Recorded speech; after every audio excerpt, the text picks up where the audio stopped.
Hey guys, Gravender here. What's going on? Welcome back to another episode of Marvel Contest of Champions. Today we're going to be continuing with the How to Effectively Use It series, and we're going to be taking a look at Crossbones.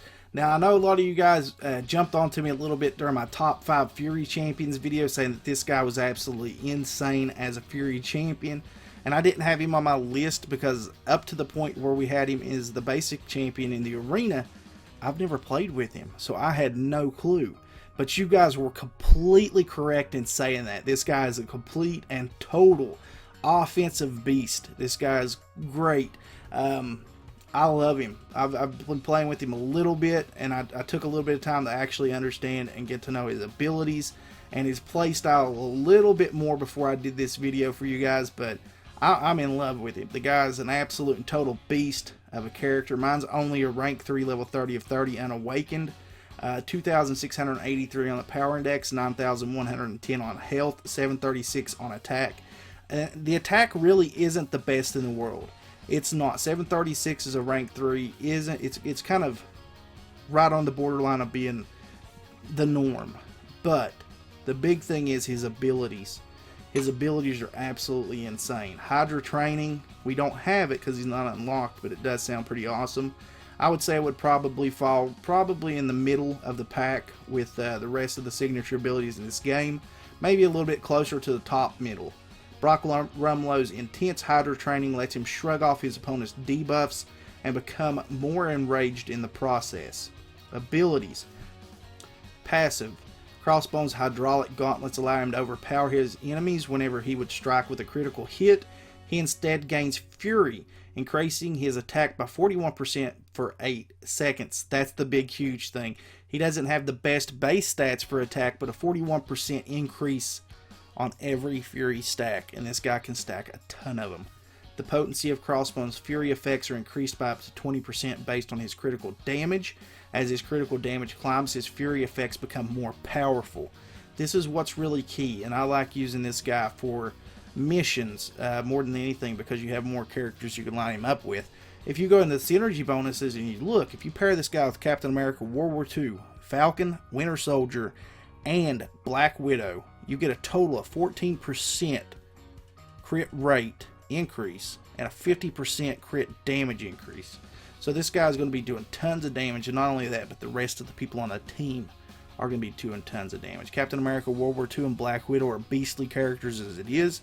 Falcon, Winter Soldier, definitely good backups for this team. For each Fury effect active, Crossbones overpowers his opponent, decreasing their defensive ability accuracy by 19% per Fury. Per Fury. So if you got a ton of stacks of Fury, and you're going up against someone like Nightcrawler or Spider-Man, you can effectively get through their evade. So that's pretty awesome too. I love this guy. He's an absolute offensive beast. Overrun. To begin Overrun, dodge back and hold block for 2 seconds. Once activated, Overrun lasts 8 seconds before it must cool down. When Crossbones enters Overrun, he gains 3 Fury effects and suffers 50% reduced armor and block proficiency for the duration of the Overrun. There is a kickback to it. I mean, I really wouldn't like to take 50% armor and block proficiency reduction, but Overrun's kind of worth it in the long run because it really doesn't last that long anyway.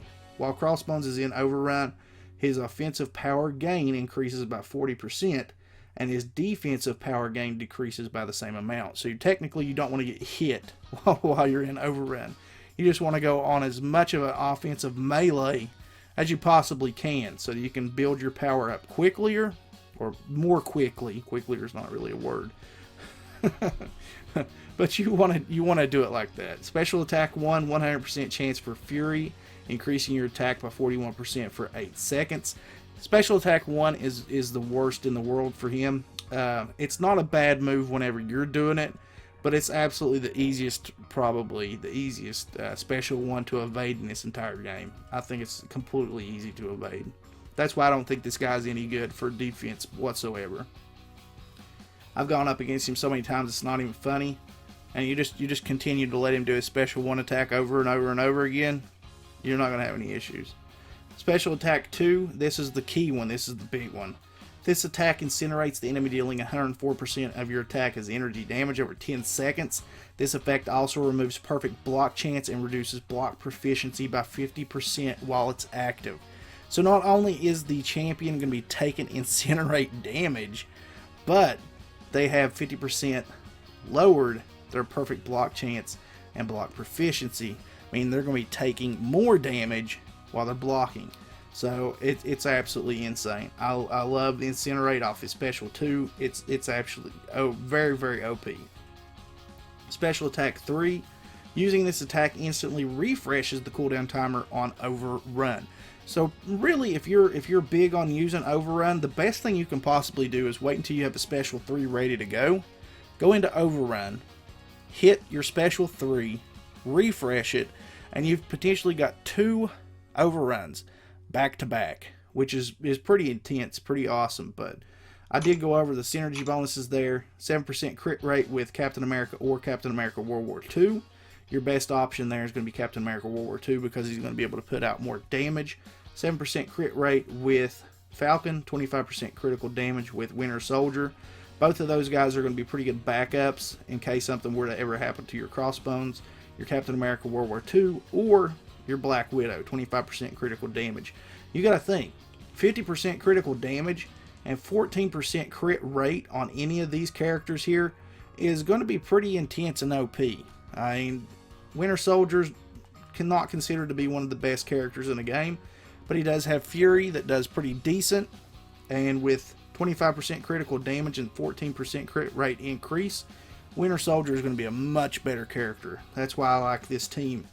For a 5-man team of Captain America World War II, Falcon, Winter Soldier, and Black Widow can really annihilate any mission that you go up against. But alright guys, so that's going to be it for this episode. Thank you guys so much for watching. If you did enjoy the video, please consider leaving a like on it.